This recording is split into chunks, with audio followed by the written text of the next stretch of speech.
Kamusta po kayo? Bago po ang lahat, first things first.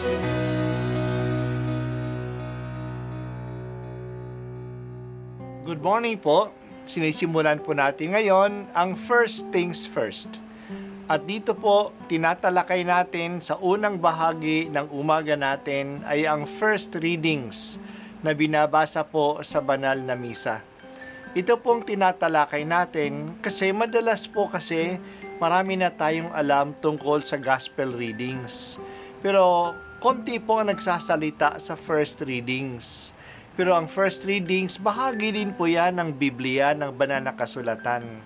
Kaya susubaybayan po natin ang mga first readings. Basahin po natin at minsan kailangan ng basahin ng 2 o 3 beses bago maintindihan kasi hindi po tayo familiar sa mga istorya at sa mga kaisipan na tinatalakay dito. Pagbasa mula sa aklat ni Sirach. Ang Panginoon ay Diyos ng katarungan. Wala siyang itinatanging sinuman. Hindi siya kumikiling kanino man laban sa mahirap. Sa halip, agad niyang dinirinig ang naaapi.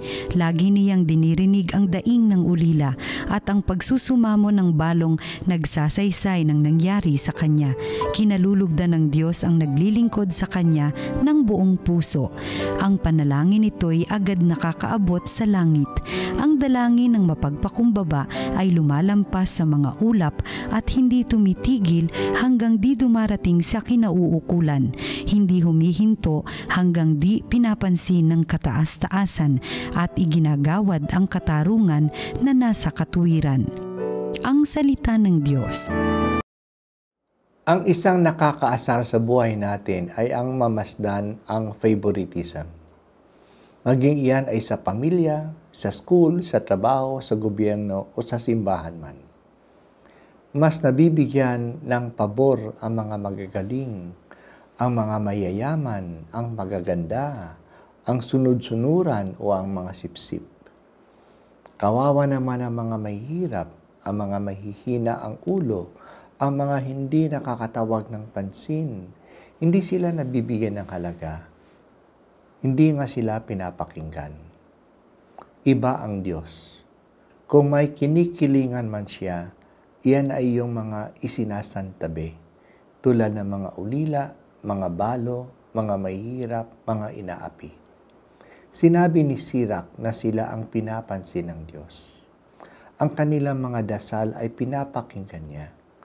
Malapit ang puso niya sa mga naglilingkod sa kanya ng buong puso.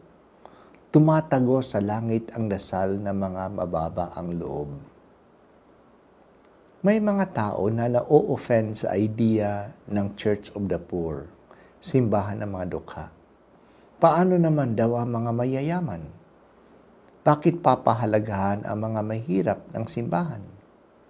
Pinapabura ng simbahan ang mga dukha, ang mga may kapansanan, ang mga naiiwanan sa lipunan, kasi mga ito ang pinapansin ng Diyos sa banal na kasulatan.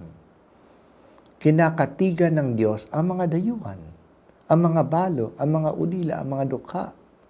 Madalas ang mga ito ay hindi pinapansin sa lipunan. Sila ang lalong nangangailangan kaya sila ay ang tinutulungan ng Diyos. Sa isang pamilya, mas inaalagaan si baby kasi baby pa siya. Mas binibili ng gamot ang may sakit kasi may sakit siya. Inaakay si lola kasi matanda na siya. Ganon din ang Diyos. Ganon din ang simbahan. Hindi naman na pinababayaan ang mga mayayaman. May kaya sila. Many times they can provide for themselves. So more time and effort should be given to those who are weak, who are ignorant, who are left behind. Sila din dapat ang tulungan at pansinin ng mga may kaya at mayayaman upang matularan nila ang Diyos. O Diyos, nililigtas mo ang mga dukhang tumatawag sa iyo. Buksan po ninyo ang aming puso upang pansinin namin sila at tulungan.